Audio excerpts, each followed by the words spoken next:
published 1733 EDT, the 2nd of September 2017, updated 1733 EDT, the 2nd of September 2017. If Tottenham's England players are superstitious about the Wembley curse, they will be glad that England have a different dressing room from the club side.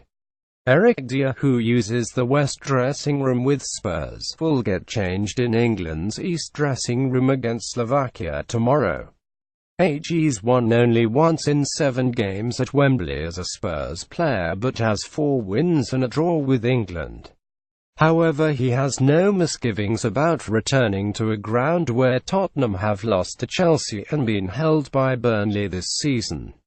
Dier has spoken out about footballers' wages and the supposed Wembley curse. He says there's no curse. It's grass and 4 lines.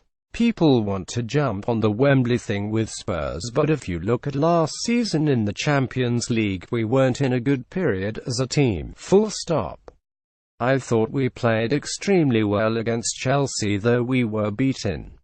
Against Burnley, we didn't kill the game off, so we drew. I'm looking forward to playing there again. It's one of the most historic stadiums in world football, and I'm lucky to get the chance to play there every other week, he adds with an optimism Gareth Southgate hopes will be shared by Harry Kane and Dele Alli going into a game against Slovakia that carries real importance. The two countries are first and second in Group F, with England 2 points ahead. Victory would put Southgate's men within touching distance of the finals in Russia. Defeat would leave them fearing a runners-up spot under playoff to qualify.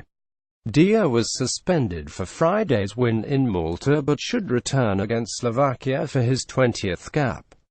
That makes him fairly experienced in a squad where only 3 players have more than 50 caps: Joe Hart, Gary Cahill and Jermaine Defoe. Slovakia will be a different game to Malta, he says. I've played against them a couple of times, including Euro 2016-00, and they are a very good side, well organized. Most international teams have 1 or 2 very good players, and Slovakia more than that, so it will be very tough.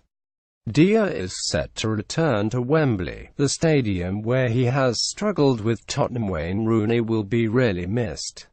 He broke so many records, but what people didn't see was the kind of things he would do with myself, Dele and other young players. The way he looked after us was fantastic. Image-wise, footballers have had a rough summer with rampant transfer and wage inflation. £1.4 billion was spent by Premier League clubs, and there have been standoffs as players tried to force moves.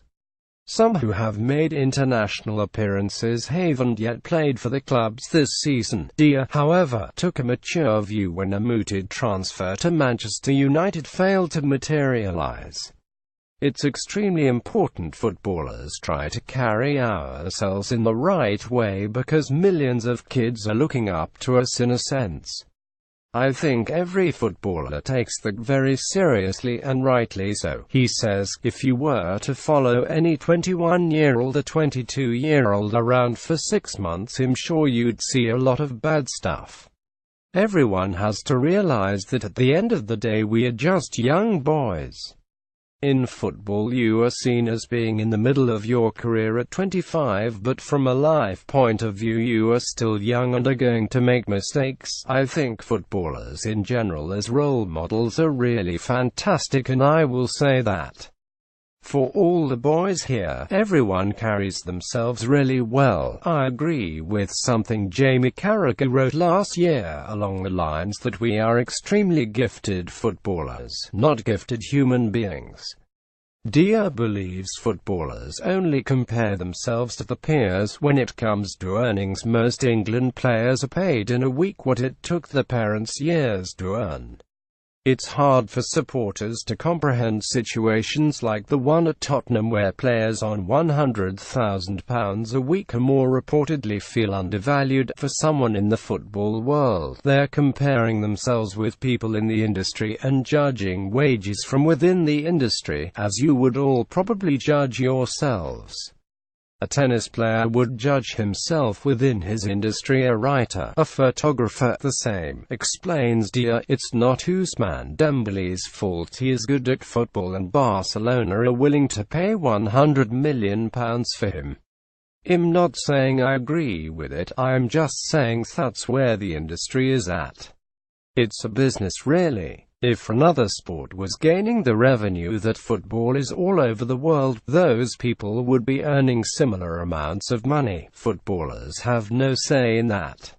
It's more to do with people way up the food chain. I don't think people understand that dealing with the fame and pressure can be hard to handle.